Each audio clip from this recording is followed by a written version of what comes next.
Welcome everyone to this online panel discussion for Town Hall Gallery's exhibition Reconfigured Rediscovered. My name's Ellie Hale. I'm one of the curators working at the City of Boroondara, responsible for curating exhibitions at the Town Hall Gallery and also looking after the Town Hall Gallery collection. I acknowledge the traditional owners as the original custodians of this land, including the Wurundjeri people in the northern part of our city, and pay my respects to their elders, past and present, and the elders from other communities who may be here with us today. I'd like to introduce Stephanie Sacco, my fellow curator at the Town Hall Gallery, and thanks, Steph, for your support in delivering this event.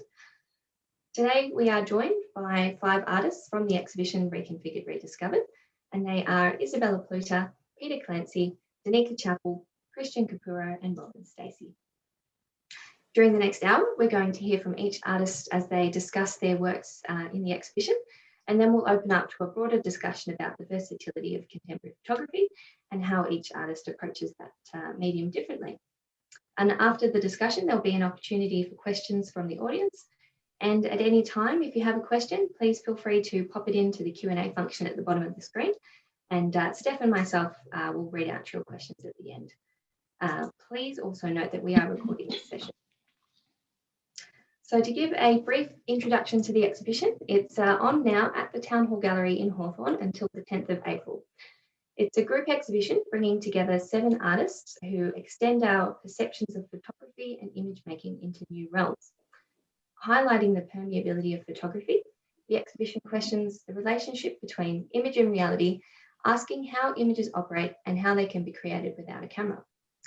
Reconfigured Rediscovered is an official exhibition of the Photo 2021 International Festival of Photography. I'd now like to invite Isabella Pluto first up to speak about her works in Reconfigured Rediscovered. Thanks, Ellie. Can you hear me? Yep. Yeah, great. Hi. Hi everyone. I'm here on Awabakal land in Newcastle, New South Wales, and I might just sort of talk about the sort of general way that these works sort of came into being, I guess, which was sort of very slowly as I do work. And it was kind of a project that involved a book, an out-of-date atlas, or 3 versions of it actually, and it involved me sort of pulling it apart and employing a process to sort of make these photographs, which is of course born out of the absence and presence of light and its reaction to the material surface or the thickness of that object, which was the paper, the pages of the book, of the original. So what happened was this process sort of fused together 2 maps that had originally been printed on both sides of the page, and while light sort of passed through the paper in the darkroom. So what sort of occurred is these sort of quite blurry impressions that fused together the 2 images, these 2 maps, while light passed through them. And I guess it was a way for me to sort of underline in my own thinking how sort of geography is sort of quite complex, and how it's sort of, in my mind, always sort of reconsidered or felt. And the work sort of comprises, or the key work, we might move on to the next slide, is, and maybe the next one again, is a series of, 60 paper negatives that were made by employing this cameraless process and using the Reader's Digest Great World Atlas, I consider that, to make those. And there was 3 editions published, and this work has actually been published into an artist's book with Perimeter in 2019 as well. So it sort of has a two different sort of iterations, I guess. And what happens through this process, which is why I sort of loved it as soon as I began making this work, is that these states and territories and these sort of masses of geographical sort of names were blurred, and the distinctions were completely blurred, and were the land masses and all the coordinates and all these sort of facts and senses of authenticity that sort of govern this space. So it was a way of both disrupting sort of the surface of the photograph, but also generating something that spoke to you know, denying a sort of precision and authenticity. And if I just, yeah, so there's this work, and then there's two other components, one which is a cyanotype, which is from a larger series of work from 26 unique cyanotypes that I showed in Sydney last year with Gallery Sally Dane Cuthbert, that were made as a way of trying to sort of subvert the exactness of photographic reproduction by using these sort of reflexes, the sunlight, that were constantly changing, and my negatives were being blown away, and sort of really employing chance and how the work came into being. There's the work yeah. you're talking about now, Isabella. Yeah, the blue work. Yeah, thank you. Sorry, that's a bit mixed up on my part. And I guess these circumstances of making that cyanotype as part of a larger set of work that was exhibited last year was that it signalled back to sort of the turbulent conditions and currents in a particular place in Japan, in Yonaguni-jima, which is where the Pacific Ocean meets the East China Sea, where I did a lot of research and work a couple of years ago for another work. So it's kind of an iterative sort of process, as is the work that comes out of the atlases. Yeah. Thank you. I might sort of wrap it up there. Yeah. Okay. Oh, and that's just a nice detail shot. Yes, it is. Yeah. You can keep scrolling through, Steph.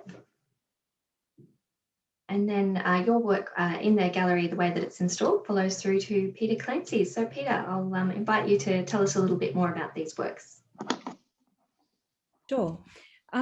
So firstly, I would like to acknowledge the traditional owners and custodians of the lands and waterways where I live and work, the Wurundjeri Woiwurrung people, and to pay my respects to Indigenous elders past, present and emerging. I would also like to acknowledge that sovereignty has never been ceded. It always was and always will be Aboriginal land. I would also like to acknowledge that I'm a descendant of the Bangarang people from southeastern Australia. So thank you very much, Ali and Stephanie, for working on this really tremendous project and for inviting me to be involved, and to all the people involved at Town Hall Gallery. So the work that I have exhibited is from a series called Punctures, and these involve working with the photograph, thinking about the photograph more as an object as opposed to just like, not just, but as opposed to an image on paper, on light sensitive paper. So these works, I have a number of works where you can actually see an image that's been printed onto photographic paper. And then I also have an object that where you can actually see the image as well as the back of the photographic emulsion.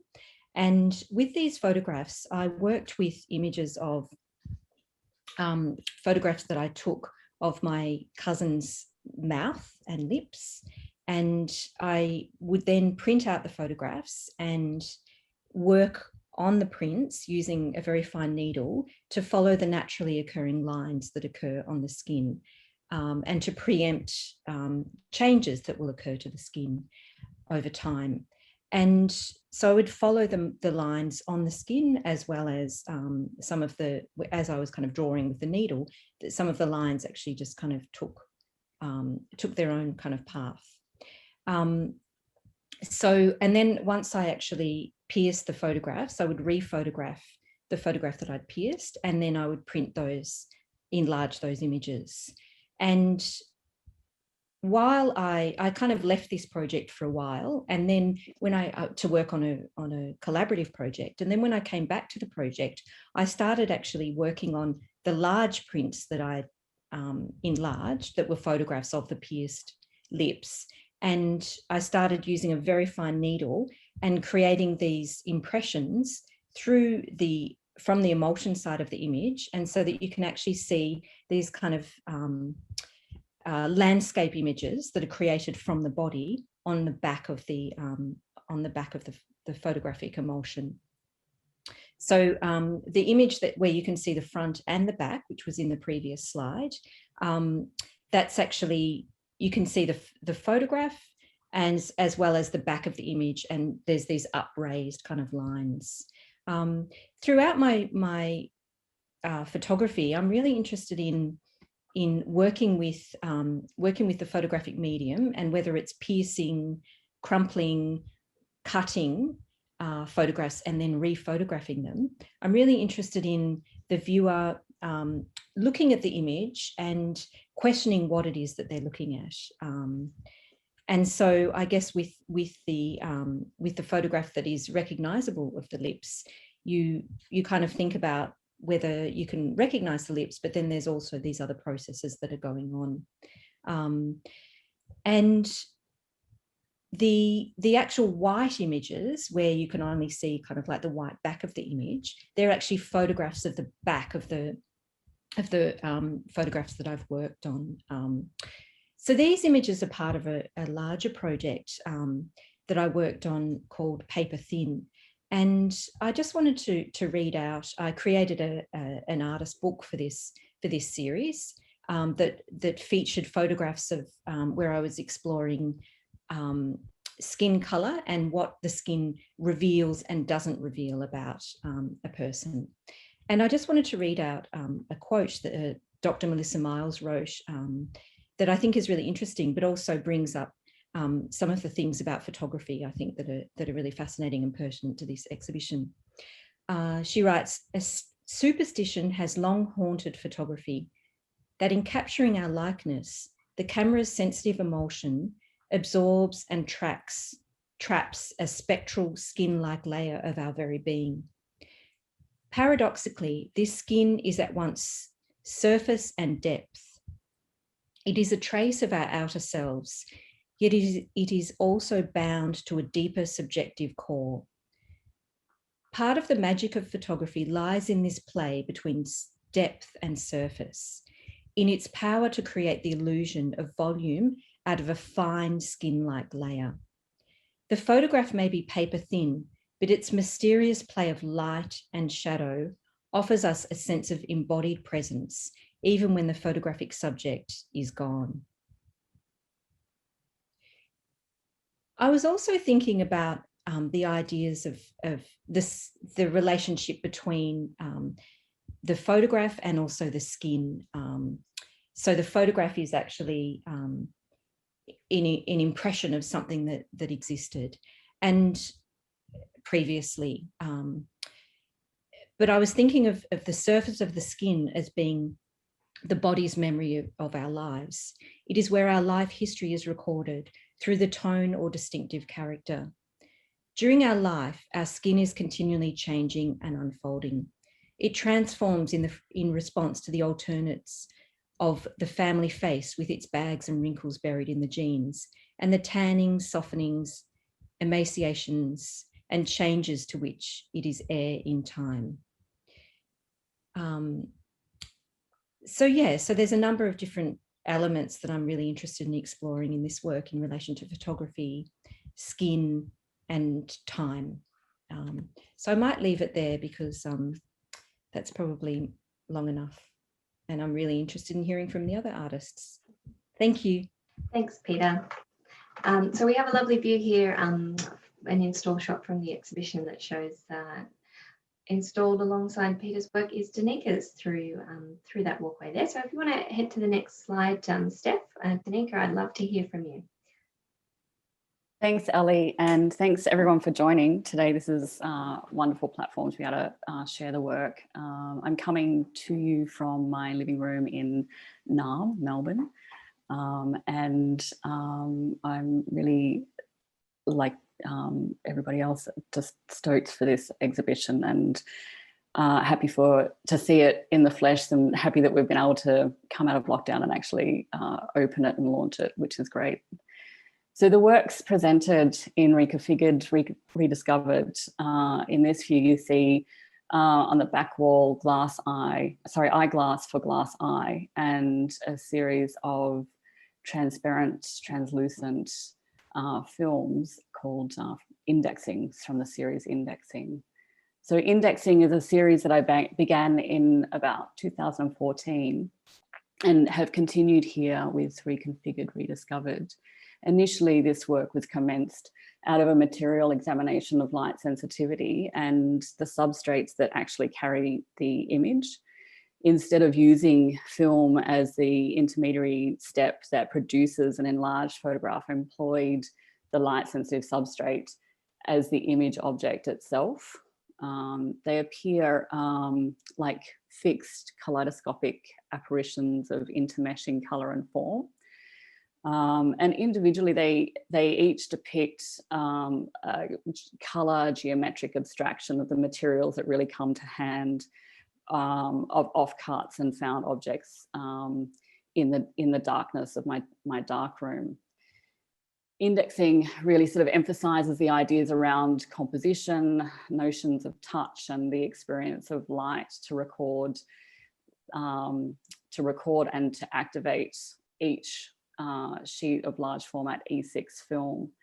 And E6 film is quite familiar to, hopefully everybody. It's what people would have projected as a 35mm slide in a slide night of family holidays and events. So once the slide film's developed, the film is then activated again, and in this case it's using the lights in the gallery of the Town Hall Gallery, and I fold and pinch each sheet film to form a photo object, and by using a wooden wedge, each piece is then inserted into place on a groove of a length of Victorian ash that I consider a framing device. And these image objects then become like notes on a score. There's 4 pieces that I consider as solos, while there's others that are strung together in groups of 3, 4, or 7. And each configuration is negotiable to each installation and the space that is available to encounter the works. They invite a bodily interaction to maneuver around and engage with all the light shadows that fall from the slide and projected onto the surfaces around the object. So sitting askew but centrally to the indexing series is the single work Eyeglass for Glass Eye. And this work is in direct dialogue of oppositional forces to which the photo objects of indexing are constructed out of.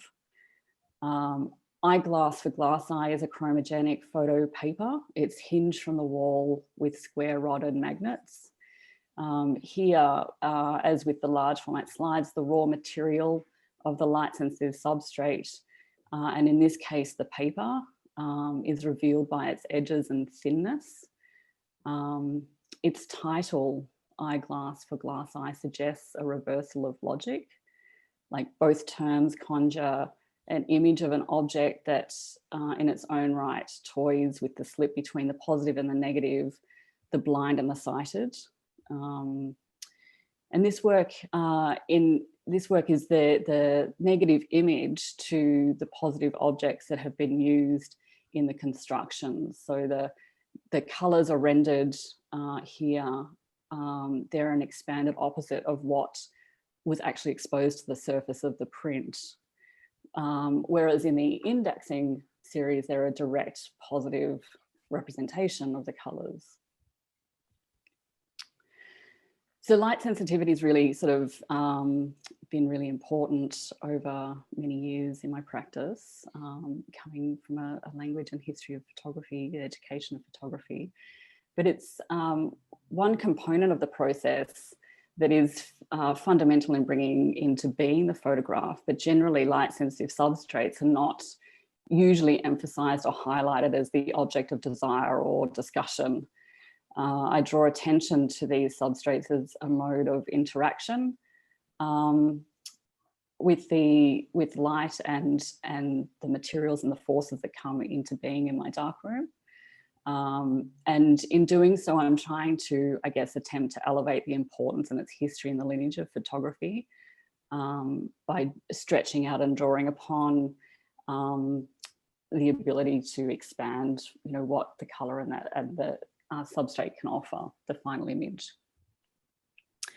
And so I guess I find that light and latency become a material thing that I can handle. The darkroom methods are based on photogramming techniques, blended composites, pushing of the positive and the negative forms to occupy like the medium of photography from its edges. The resultant forms conflate this sort of sculptural, painterly, repurposed look and view of how we depict a photograph, how we use the language around photography, and how else it can be interpreted and explored. So this is a nice detail that shows the requirement of an E6 film to have that light activation to project from the image surface another image. So, you know, this duality of these two images resting in the one place. So thank you. I now hand over to Christian. Thanks, Danica. Thank you. The work of mine, which is down that room, just past the more was it? You could probably go to the next slide, Steph. The more elaborate work of Danica's. The work that I've presented for this show is in some respects in three parts.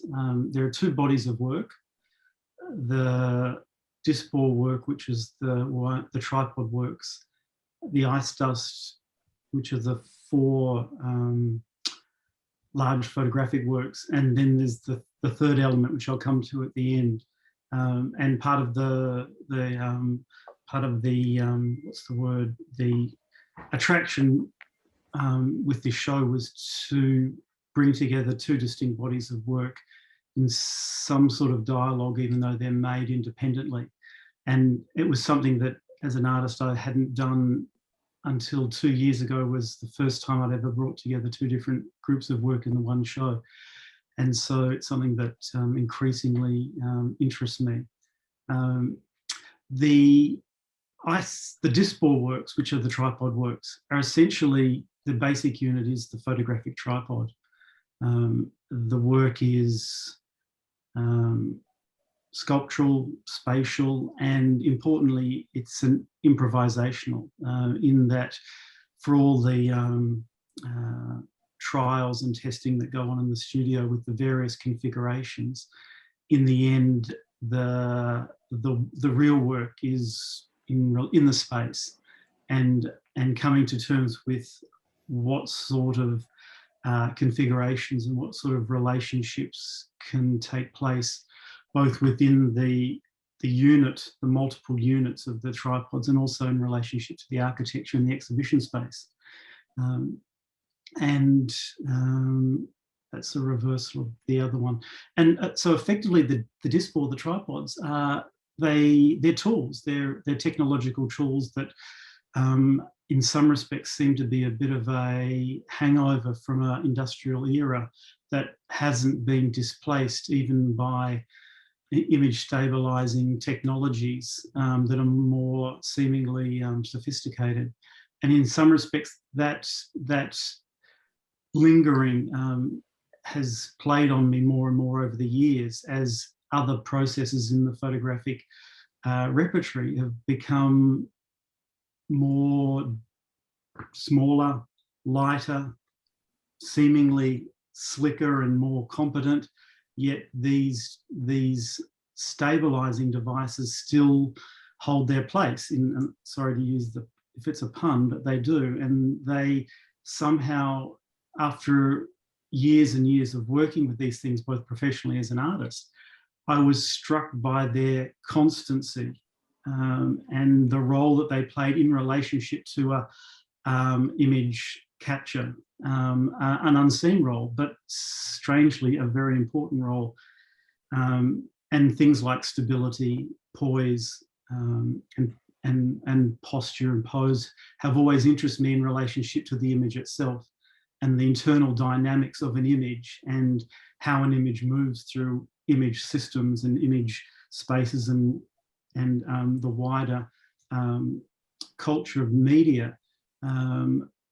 Somehow the characteristic of this thing as a physical object, I felt I needed to deal with, and I wanted to deal with. And after 10 years of trialing things, only in the last few years have I had the opportunity to, let's say, put it into the public. The one and only logic with the Dispel work is that whenever they're presented, as you can see in the configurations here, is the head of the tripod is always locked off. Where the camera normally goes, that is either joined to another head of another tripod, it's attached to a wall, attached to a column, a floor, the shoulder of another tripod, the arse of another tripod. And so in some respects, they have to be presented blind. And that's, for me, one of the governing logic for those works. The other works, the ice dust, they're scanner interpolated and corrupted found images in this series, magazine pages, advertisements, etc. And they're run through a sort of off-the-shelf dust and scratch removal software that is being asked to do something that it's not meant to do. And what it does is, in a very particular way, it rereads the image and recreates the image under the conditions which it's been set up to do its other job. And so in some respects, that perversity of getting it to do something that it's not meant to be doing and just seeing how it then treats an image was fundamental to my interest in it. And that's the only logic with this, and governing logic, is that all of these images have text on them, and whether I accept or not accept a scan comes down to the fact, partially and importantly, that the textual dimension, the text dimension, gets erased, obscured, or diminished to the point of illegibility within the photographic picture image. The third element is the something I've always wanted to play with, was if we can go back a couple of slides, it's back again. You can see here these seemingly random lighting decisions. I wanted to work with the lighting design of the previous exhibition in the space and have that placement, that attention, that specific illumination to carry through into the presentation of my work as a residue, a temporal drift and a shift.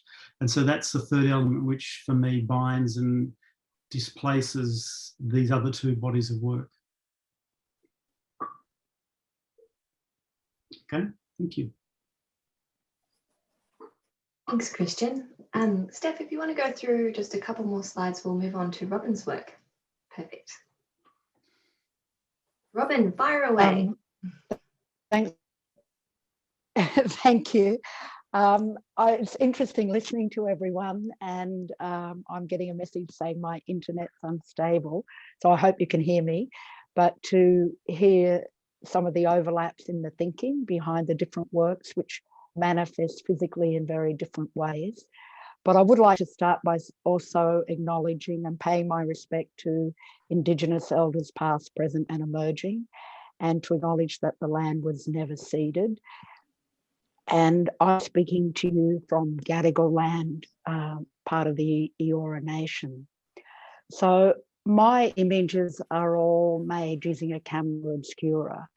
And camera obscura is the earliest form of photography. It dates to the 5th century BC. And despite the fact that we say camera obscura, it's actually camera, which is Latin for room, and obscura, which means dark. So it's literally a dark room. And the optical camera obscura, which is what I use, dates from the 16th century in the Renaissance with the invention of the lens. So it allows you to focus the image.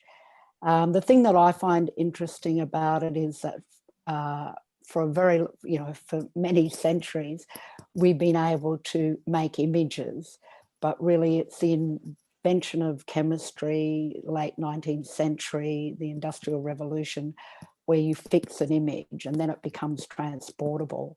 So the whole thing about the camera obscura is it only happens at that moment. If you're not there, it didn't exist. And that they're fleeting and very ephemeral. The way that I make them is the room's totally blacked out, and then I make a small opening to the outside world.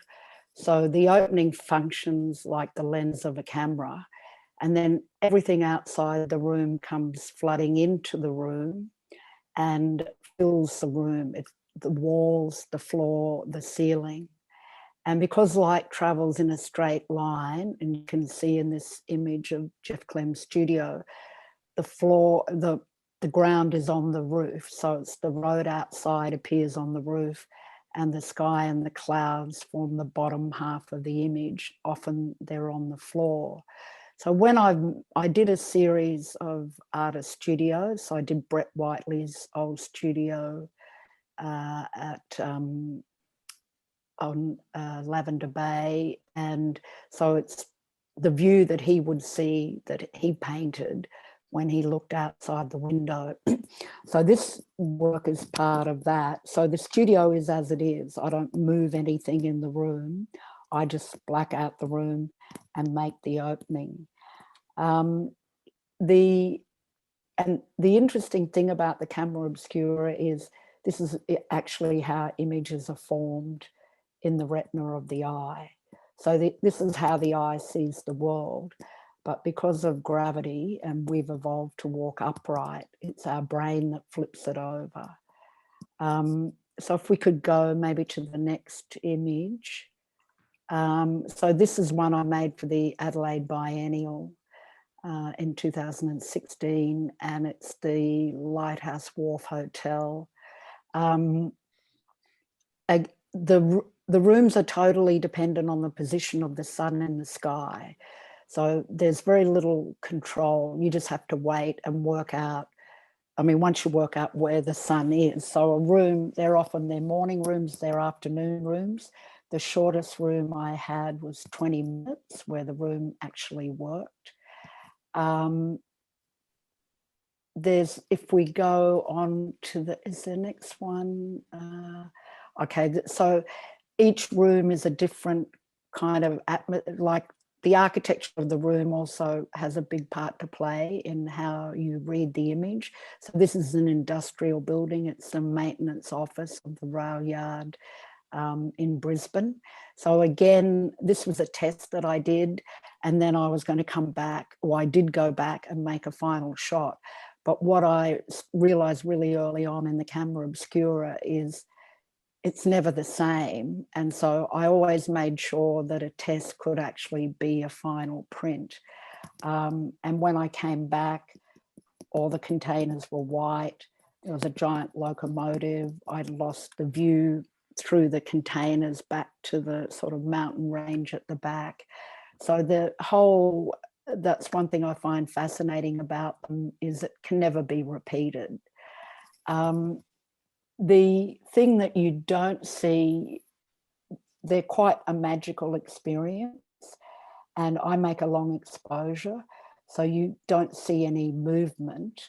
And I think if we go to the next one, which is Parliament House, in this one, if you look really closely at the top of the image, you can see blurred people. And so where cars and people stop, because of lights, they stay long enough to register in the image. But when you're in the room, you'll actually see the cars drive around the wall, over the ceiling, and drive out of the image. I've had a helicopter in the room. I've had boats sail up over the roof and under the lights.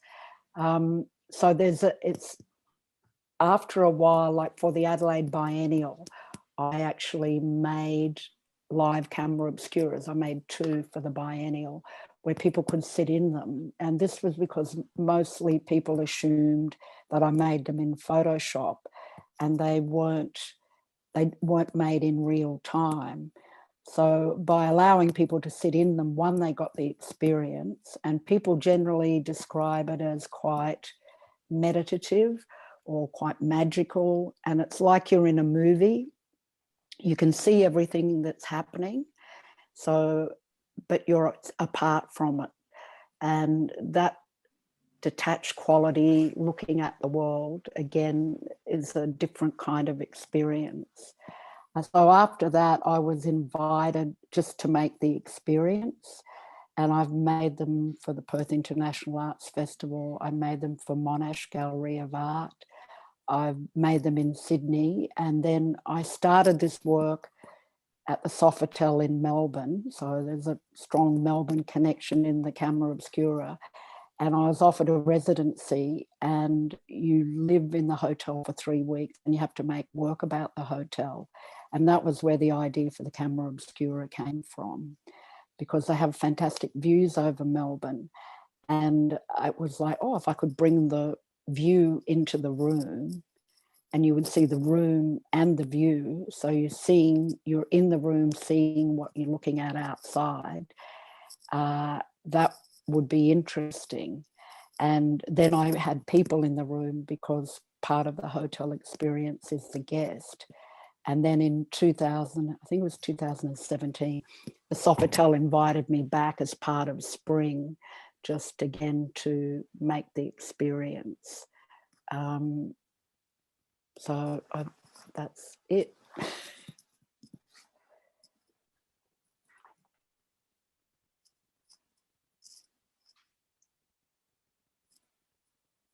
Thanks, Robin. Thank you. Wonderful. Gee, I really feel like there's just so many themes that go across every artist's work, which I'm sure we'll be delving into. Robin, I love the way you mentioned that people assumed they were Photoshopped. I think there's just such a feeling of just not trusting photography in some ways. It's very interesting, but we'll come back to that. I'd like to start with a broader question to our panel. And anyone, please feel free to dive in and answer this one. Some of you have touched on it in your introductions there. What drew you to working with photography in such an interesting way, and how did the creative process start for you?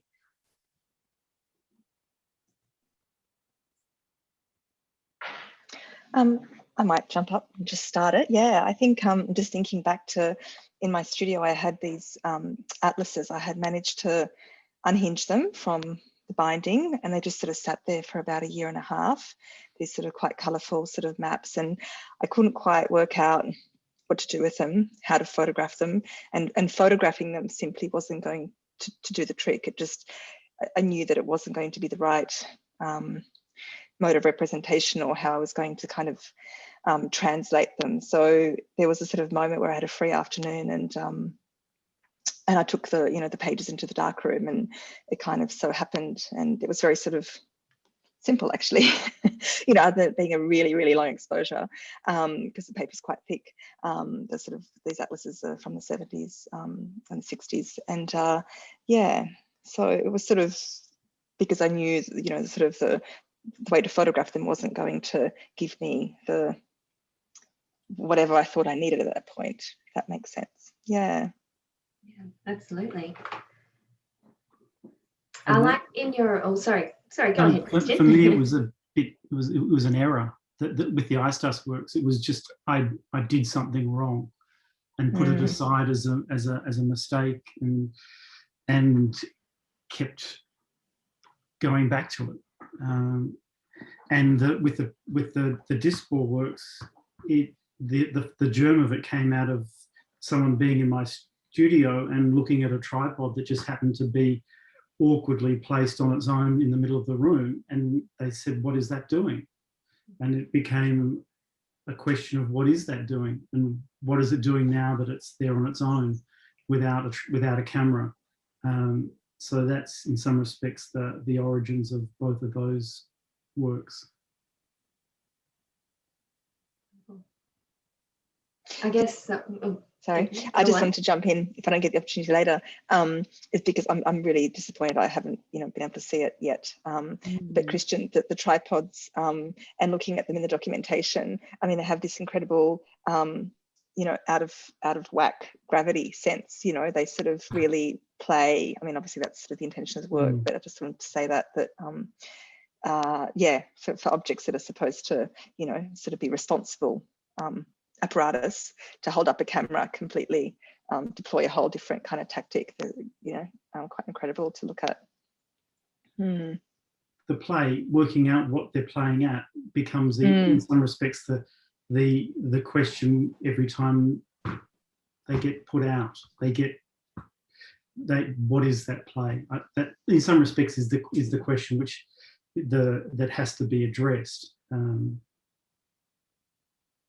And I like the fact that the heads are, I think you said they're cut off where they join, so their whole functionality is disavowed.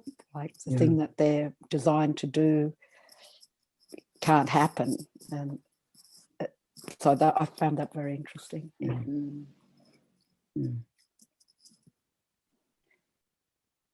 They're quite playful too, I think. You can't deny that. There's and I find it very interesting. It's not often that we have an artist that's really excited about experimenting with that particular space in the gallery that you wanted your works to be installed, but you immediately saw that space and you said that you wanted to sort of disrupt the way that people flow through the space and work with the architectural elements as well. And, I think one of the shots we had showed how you left the I think it's called a faceplate from the tripod up on the wall as a reminder that, while you're experimenting and working out different ways of installing them, you kind of had that reminder to go back and look at the wall, that spot has a possibility too.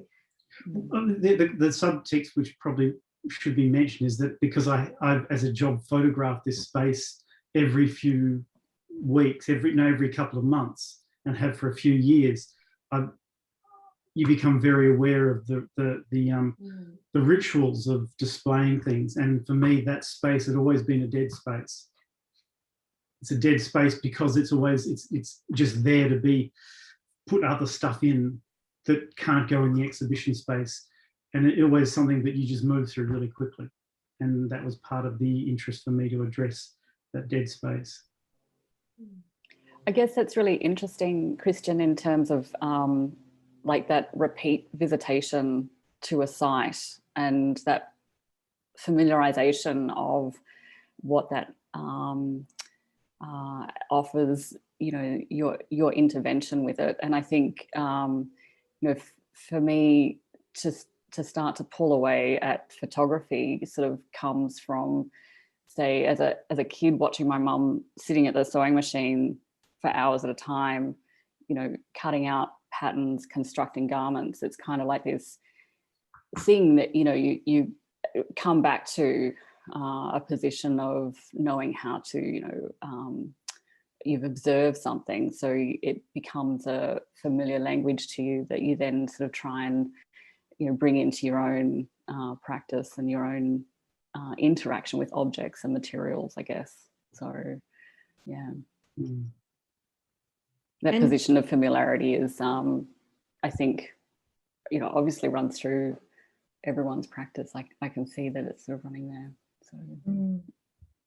And I think it was really interesting, Christian, when you spoke before about how the Ice Dust series came out of a mistake, or so it's about kind of that happens quite a lot, and it's kind of a cliche, I guess. But it's about kind of play and push, and like for me, working with the pinning with the photographs, or working with cutting, or it's almost like the photograph on itself wasn't quite saying what I wanted it to say at that time, and so I was just kind of, I think I was just playing around with things that I had available. I don't know why I had a needle there, but and I just started to kind of pierce a photograph one day, or maybe I screwed one up and then I started peeling at the surface, and then I started thinking about other ways that I could probe the surface of the photograph, and also something that continues to kind of run through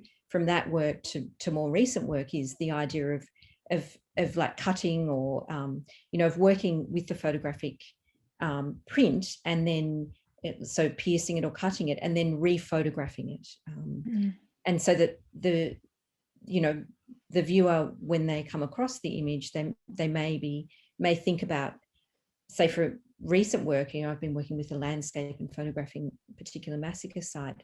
You know, I'm really interested in opening up conversations for people to look at the landscape, and then for the image to not be quite right, and to think about, you know, ways of seeing the landscape in another way. And also like rephotographing photographs kind of really is a way to overlay different elements within the one image. So for, say, the landscape images, it's about overlaying two different ways of understanding the landscape. And then and then it kind of developed into working, like revisiting, I think, really revisiting a series and going back to it when I thought that I'd kind of finished with it, was how this work kind of came about as well, like the continual kind of working with the actual image itself. So, I mean, yeah, it's just about kind of going in, I guess, in terms of exploration.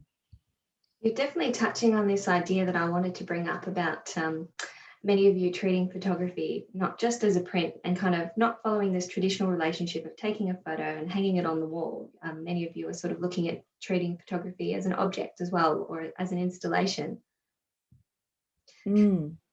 Yeah, I guess it's a way for me to reveal that slippery nature of photography, and how much you can like stretch it out into pushing, you know, and enfolding, and kind of talking about other processes of making art, and you know, that relationship that, say, photography is, you know, been interconnected with painting, and you know, painters from the 1850s and 60s really involved themselves in learning and pushing, you know, salt prints and calotypes and wax paper negatives, and evolving their own language. You know, they left painting to study photography and evolve their own language with that medium. So I guess for me, I wanted to sort of, I had that language of the analog darkroom, and, you know, tried to make the pristine 5:4 image. But for me, I guess I wanted to expand what my language was with it and what I could do with it. And you know, I have sort of always been inspired by the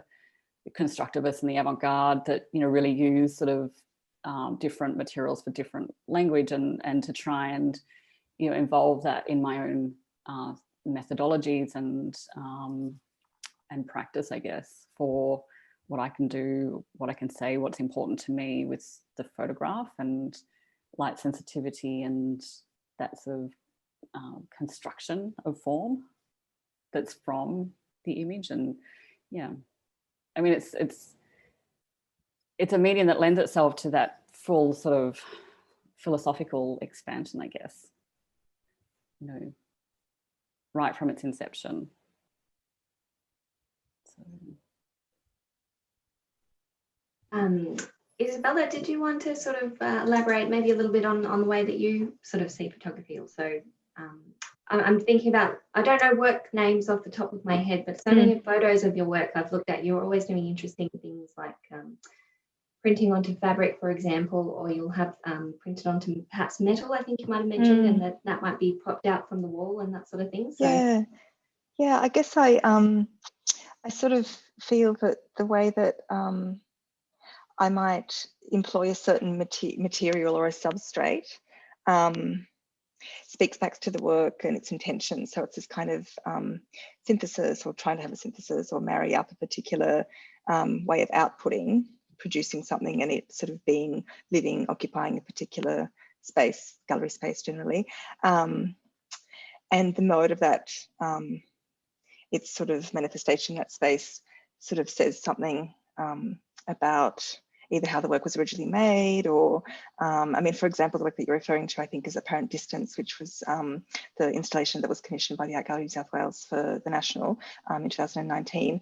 And the works that are comprised of a textile, largely a textile sort of dye sub prints, and they sort of appeared like they were falling off, you know, sort of being on the wall and falling off it in these sort of drapery kind of sections with aluminium sort of panels leaning and sort of hung from different points. So there's a lot going on, but the reason for sort of using that very specifically was because I wanted to sort of speak back to sort of the experience of diving and sort of the not knowing and all this sort of precariousness of sort of being underwater and things being sort of always out of reach or out of view, and being sort of enveloped by a certain sense of blue, so without going too much into the work. So it was very much a sort of yeah, sort of to do with the body and weight. Yeah, so I sort of materiality is very important, I guess, and even with, you know, the work in the show is also on these shelves. So it was always imagined, it was first shown at Art Space in the Ideas platform here in Sydney, but it was always sort of conceived as something that referred to a form of object.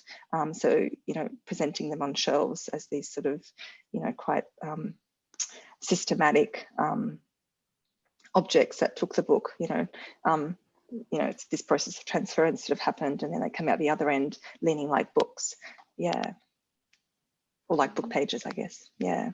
I hadn't made that association, but now that you mention it, it's very clear. Mm.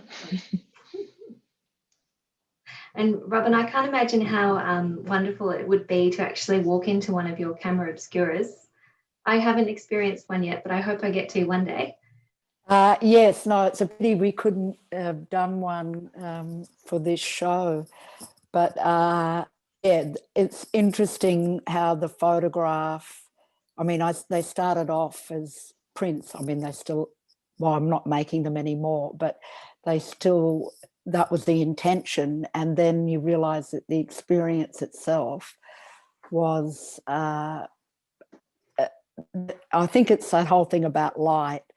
You're in a dark room, it takes you a while for your eyes to get accustomed. And then the image just, the way that you get to see more the longer you sit in the room. So the experience is a large part of what people, once they get in them, like when I've run sessions and they go for like 30, I mean, they just, when I did Perth, it was like back-to-back 30 minutes groups in and out of the room. And you really had to kick people out. It's like, no, you have to go now because there's people waiting outside the door to come in. So it is, and people are always amazed that it's real. Like people would go, oh, it's a projection. No, it's real. So it makes you aware of, well, I hope it does, how you are in the world. And in fact, it's actually all illusion. It's like they go in philosophy, it's all Maya. It's a creation of our mind that we see things the way that we do. Robin, I love how the saturation of, like, I went to the Monash Gallery of Art installation, that the camera obscura that you set up, and like just the saturation, and you know, I mean, we see the world, right, and we see the color and we see that saturation naturally, but in your obscuras, like you really become aware of it, aware of light, and obviously, but you know, that color saturation and how you're seeing color. And I love how you've rendered that like brilliantly in your photographs. It's really beautiful and stunning. Well, I think we're on the same page with color and saturation. Yeah. I think we're both fans.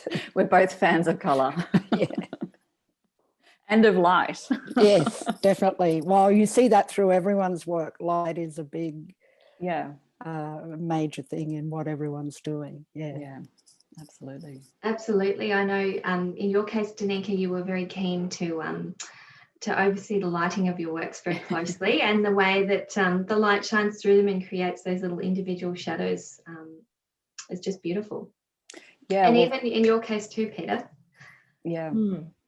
Yeah, it just has to be the right angle to kind of illuminate. Shine through the work. Yeah, Yeah. exactly. Can I ask a question of Peter? Yeah, sure. Are the mouths always closed? Does that muteness mean something in terms of your relationship to the pictures?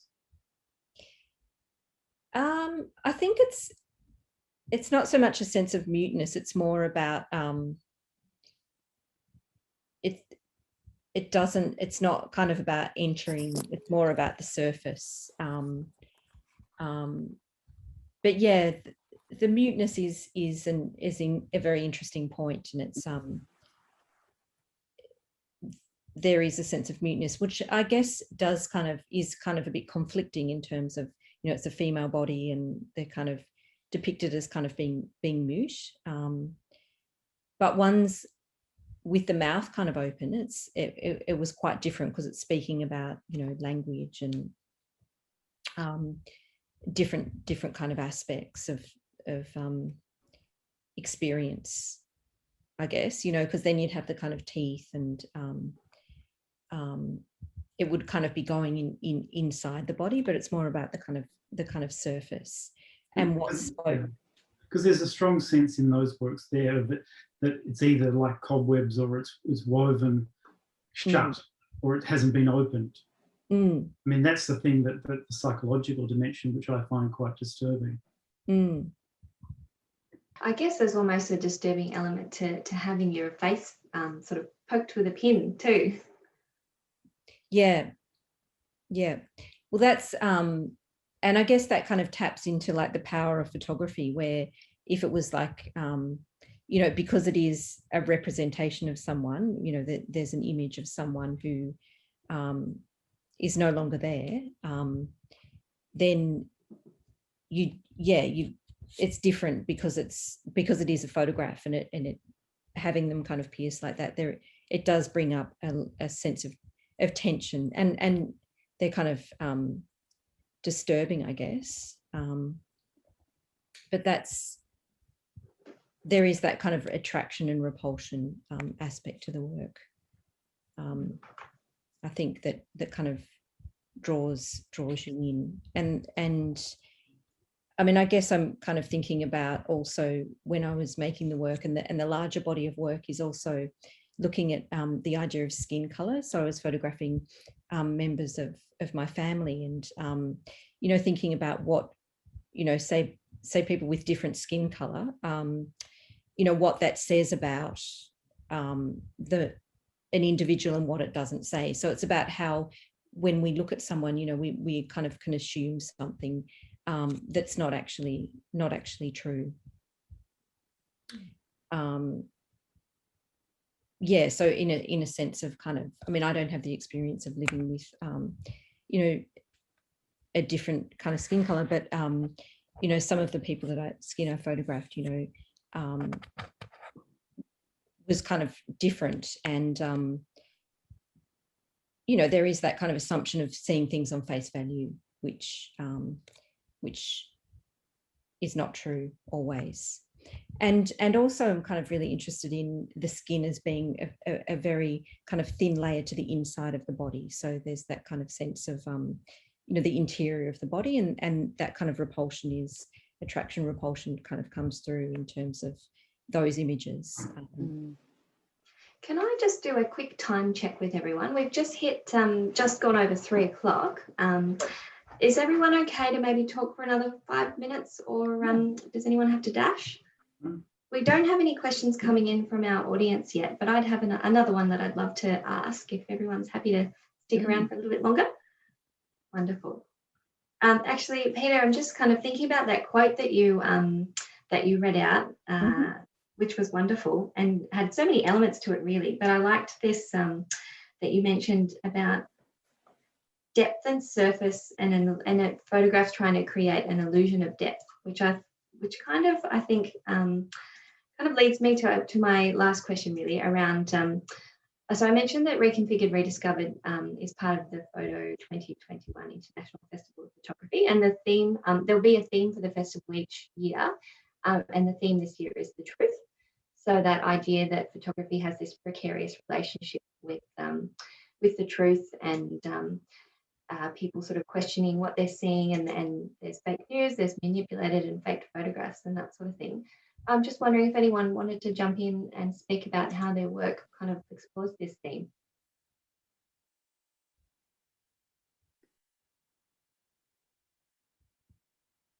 No. That's okay. Maybe I can, because I'm the one that I said I wouldn't do it. Sorry, Isabella. Would you like? No, you go ahead. No. I'll jump in later. No. I mean, I'm very, very wary of that sort of terminology, because of the burdens that it places on any type of image making, or any images, or any image systems. And in some respects, for me, it's a complex relationship between production, reception, and this in-between thing, which is the image, whether it's a photographic image or a different type of made image, that is conflicted by all these stages, from its production through to its reception. And so questions of truthfulness become very much tied to ideologies, that my image is more truthful to yours, regardless of what whatever I say. In the end, I think they're so precarious that they're about what happens in the contesting of them, and however tenuous that thing is, that might be able to be held on to for 5 minutes as a truthful statement or a truthful relationship to the world, gets demolished the next minute. And I think that's a good thing. I think Robin touched on it by talking about the camera obscura and the history of the camera obscura, and then that was, the image was only fixed once the chemistry was discovered by the scientists that were working with light sensitivity and being able to fix that image, and even that image that was fixed, and all the experiments that were conducted without a camera. It was objects placed on top of the surface, or just the chemicals applied to other surfaces to test reactiveness and fixability of image, I think. So it's not then, once that chemical arrangement and discoveries were made, that then they put it back into the camera obscura to fix that, what the camera obscura sees. So I think since its inception and the evolution of photography, there's always been this, through the evolution and the obsolete historical processes, what is considered obsolete and generative, then that's the truth. It's the nature of that light sensitive substrate. That's the actual truth, that it's light being recorded. Now the content, the representation is always the dubious thing that as Christian was saying, we fall about with photography. So but working with, say, collodion, you're building everything up onto a surface. You have the raw materials and you're building everything up onto a surface to make that something that will receive light. And fundamentally, I guess that's the truth in photography,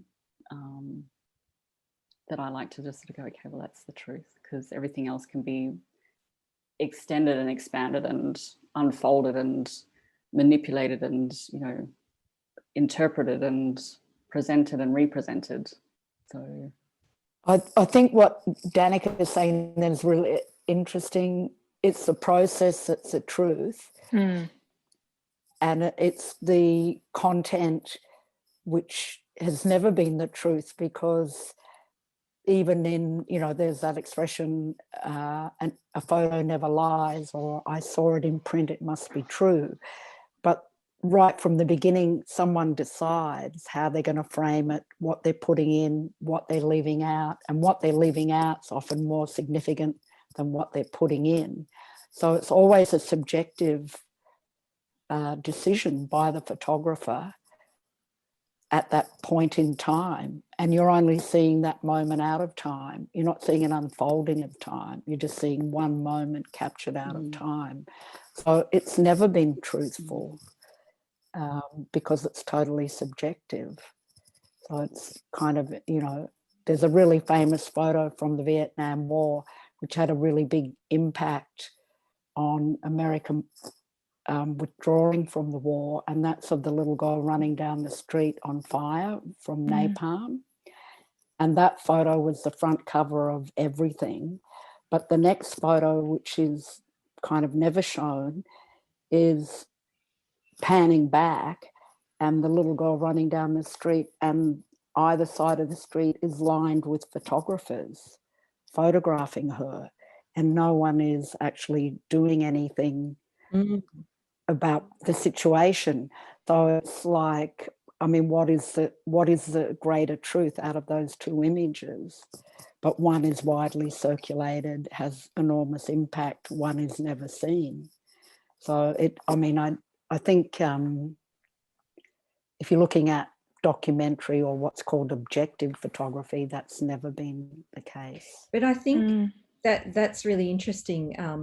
You know, that point of do you help someone, like does a journalist kind of help someone, or do they take a photograph? And it's kind of like, you know, there is that kind of element of truth in the lineage of photography. But for example, with the Vietnam War, it was actually images, you know, photographic and video film images that actually brought back the truth to the Australians to actually understand what was actually happening in Vietnam. So, you know, there is a kind of a role to play in that aspect, but at the same time, like the idea of allowing the girl to kind of run and her being photographed as opposed to like helping someone is really, really strange. And Robin, I think also it's really interesting what you were saying about it is so subjective. Like the same person can take, and a number of people can take the photograph of the same subject, but there is a language and decision about, you know, the height of that you take the photograph, and you know, it's taken from above or below, and the angle and the lighting. The lighting, you know, there's so many different elements that control how the subject appears, that the idea of kind of truth is really kind of nebulous. And you know, but I guess that with the history of photography, which you kind of bring up, it's really interesting the way that you know, the camera obscura was used by people you know, to create drawings and as a device. But then reading some of the accounts of people, you know, if we could only fix the image of and it was kind of seen as being kind of the real world. Yeah, I mean, one really interesting thing in the 16th century, there's an account, and someone describes seeing their neighbour walking down the street, like they're in the camera obscura and they can see their neighbour. And it's really mind-blowing, which we sort of don't get. But the thing that you could separate a person from their image, like, no, that had never been done before. Like that, like you were there or you weren't there. Like you couldn't be there and there'd be an image of you as well, like in another place. That was really, so it is, the history of image making is quite a fascinating one. Because in some respects, what the camera obscura does is that it fragments the world, and it localizes the world in a way which never happened. And that atomizing process of the world, which the Industrial Revolution, before that, the developments in science, has led us to a world which is so atomized by tens of billions of fragments of the world that we ascribe certain things to as being truthful and other fragments as not being truthful because they don't fit in the whole that we envisage. It's a double-edged sword, isn't it? Yeah. Very much, yeah. Here from the audience, which I will read out, but then we'll probably have to wrap up after this because we've gone a little over time. So it's directed to you, Isabella. We have a couple of people that'd love to hear a little bit more about your process, particularly how you've created the cyanotype. Yeah, the cyanotype, it's one of 26, and then there's other kind of clusters of that work which are separate.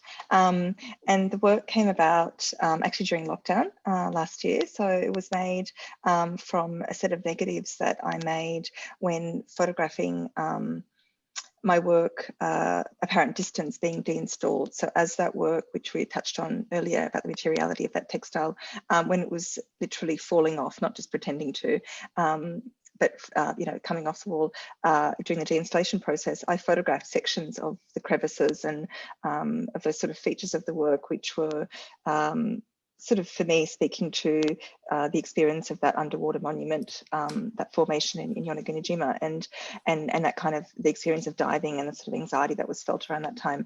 So I had these negatives, and they were quite abstract actually, because they were these sort of gaps and fissures within the form of that photographic work. And I started printing them using the cyanotype because it made sense to me to use a medium that would harness sunlight to make the work, but also that could endure or sort of come up against the conditions of the weather. So I was printing these in Sydney in sort of April, May, June last year, ahead of the exhibition in September. And I found myself getting another weather app, the wind app, and watching it sort of daily in Sydney while I was planning to print, and watching, you know, sort of learning about wind and how, you know, what I could print with on the day, because I knew I didn't want to weigh down the negatives. So the negatives were about 20 by 24 inch, the same as the play paper I had coated with Cyanotype chemistry. And I didn't want to press them down. I think for the same reason that I don't use glass in the darkroom with the atlases, because when the negative doesn't come in absolute contact with the substrate, it lifts, and these undulations are formed, these sort of imprecisions are sort of amplified, and hence it makes that print, that process, that moment irrepeatable. So therefore I could work with the same negatives, and there was 26 negatives in that original set. I could work with them over and over, and each time I printed them, of course, the wind was different. And I guess what I wanted to say about this app was that I was doing the same thing when I was in Japan, you know, diving. I was sort of daily watching the conditions to see whether I could dive or not, or, you know, so it brought that back, but it meant that the negative would blow away here, and I'd put it back onto the paper for the remaining time that I felt it needed. So it was a really great work for me to make during lockdown, because I was in the park with my children, and we were kind of just, you know, everyone was around. I was printing them outside when we could go outside, and it was also very just organic the way that it happened, and it wasn't really till seeing them all next to each other. I mean, that a single work also, you know, that comes out of that. It's sort of further abstracted, but seeing them all together, you know, it gave a sense of a sort of depth, a sort of, I think I said earlier, kind of generative sort of approach to making that each image is sort of irrepeatable, and another is sort of possible, but never quite the same. So yeah, that's how they were made. Thank you. Thanks for sharing that process. I wish we could continue. There's just so many more questions I'd like to ask, and we've, you know, barely scratched the surface. But I suppose we probably better wrap it up there. Thanks everyone for sticking back a little longer, and thanks to all our guests for joining us this afternoon, and thank you to the artists for sharing your knowledge and your insights as well. I think we've got to all the questions that we had. You will receive a follow-up email after the session with a link to a survey, and we'd appreciate your feedback, because we're looking at doing some more of these online programs as part of the way that we work now. And we have 2 more public programs coming up as part of the exhibition Reconfigured Rediscovered. Another one online next Saturday, which is a described tour of the exhibition for low vision or blind art lovers, that's going to be delivered in collaboration with Description Victoria. So that will be Very interesting. I'm looking forward to that. And then we'll have, all being well, another in-person tour of the exhibition on Wednesday, the 3rd of March in the evening. And both of those events are free. You can book online on our website, which is www.burundara.vic.gov.au/arts. If you're tuning in from somewhere other than Melbourne, which is the wonderful thing about moving into this space of online programming, you can also visit our website to see an online version of the exhibition. But if you're in Melbourne, please drop in and see the show. The Town Hall Galleries in Hawthorn, in the Hawthorn Arts Centre. The show's on now until the 10th of April, and we're open Monday to Saturday from 12 till 4.